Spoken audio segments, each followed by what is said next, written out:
Salam Rahayu, Rahayu, Rahayu. Salam kebajikan. Semoga kita semua selalu dalam keberkahan Tuhan Yang Maha Kuasa dan keberkahan dari para leluhur kita semuanya. Di kesempatan kali ini saya Surya Lawu ingin memberi judul video ini adalah Satrio Piningit sebagai penerus perjuangan para leluhur Nusantara. Sesuai janji-janji dari para leluhur dulu, di mana di saat Jawa atau Nusantara sudah terlalu jauh kehilangan jati dirinya, sudah hilang adat budayanya, sudah mulai redup ajaran-ajaran leluhurnya, dia akan kembali untuk mengembalikan Nusantara ke era kejayaannya. Dan janji-janji ini bukan sekedar janji, karena di zaman goro-goro ini zaman penuh dengan huru-hara, penuh dengan permasalahan, kita diombang-ambingkan oleh keadaan. Nah, inilah pertanda bahwa leluhur-leluhur Nusantara sudah kembali lagi. Tentunya dia tidak bisa berperang secara gaib ataupun secara roh atau jiwa, tapi mereka juga membutuhkan raga-raga dari anak cucu mereka yang mereka pilih, yang mereka seleksi, agar mereka bisa meneruskan kembali perjuangannya dalam mengembalikan kemakmuran Nusantara dalam tubuh-tubuh yang baru, dalam raga-raga yang baru, dengan jiwa-jiwa mereka untuk mengembalikan kembali ajaran-ajaran Nusantara, mengembalikan, melestarikan kembali adat budayanya, mengenalkan kembali tradisi-tradisi Nusantara, khususnya di anak cucu Nusantara, dan mengembalikan lagi ke era kemakmuran sampai termasuk di seluruh dunia. Sebenarnya tanda-tanda ini sudah bisa kita cermati dari awal meledusnya Gunung Agung, Bali. Orang sudah fokus ke Pulau Bali semuanya.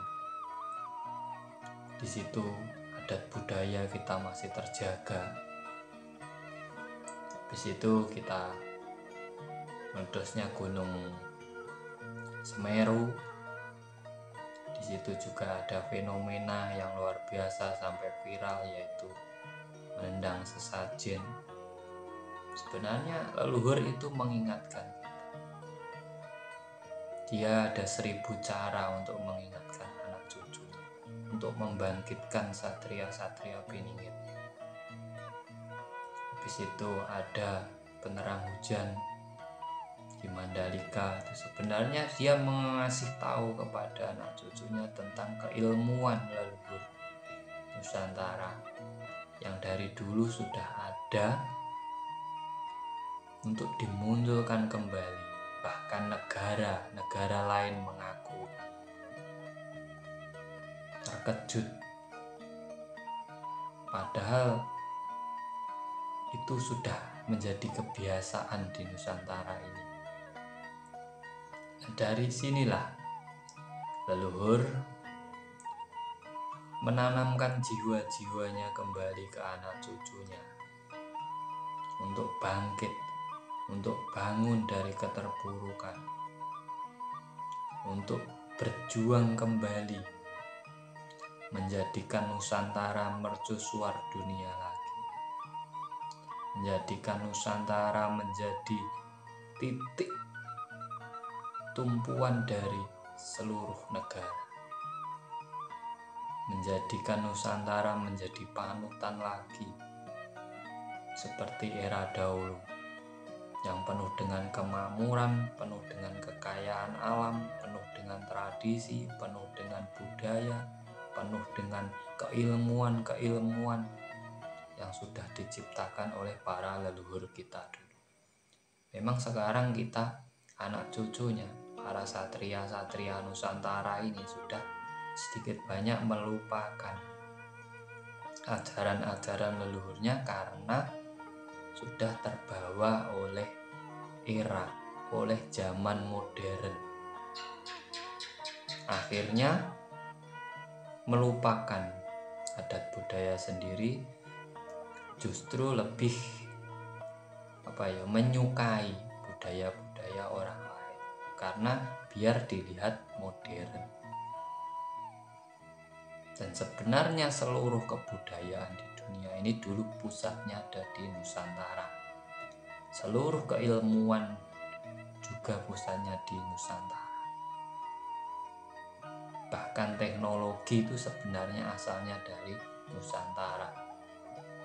Dan yang mengembangkan justru orang luar negeri. Karena anak cucu Nusantara ini terlalu sibuk,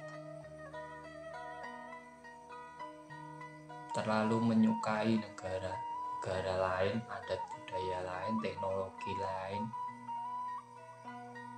tidak mau menyelami teknologi di Nusantara sendiri, tidak mau belajar dari peninggalan leluhur Nusantara.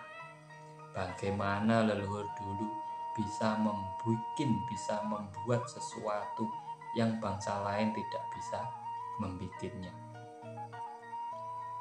Makanya Satrio Piningit ini akan bangkit lagi dengan raga yang baru, tapi jiwa-jiwa mereka tetap para leluhur Nusantara untuk berjuang,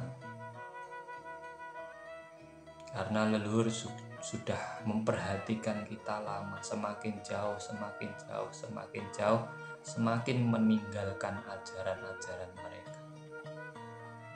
Mereka pun tidak menerima kalau sampai Nusantara jatuh terpuruk, karena dulu adalah pusat peradaban dunia.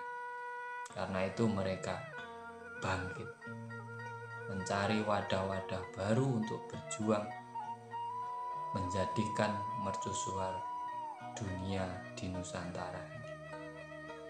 Dan yang terakhir yang menjadi fenomena sebenarnya leluhur mengasih tahu kepada kita, yaitu ibu kota Nusantara.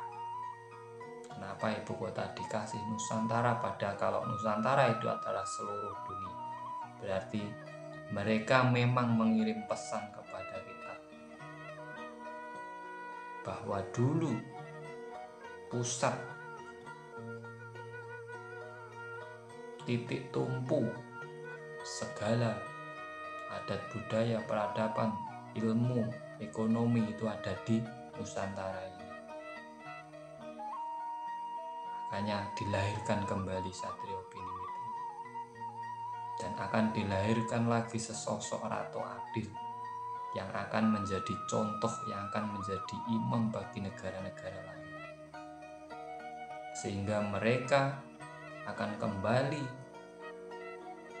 mempelajari sistem di sini, dan Nusantara ini akan menjadi mercusuar dunia lagi.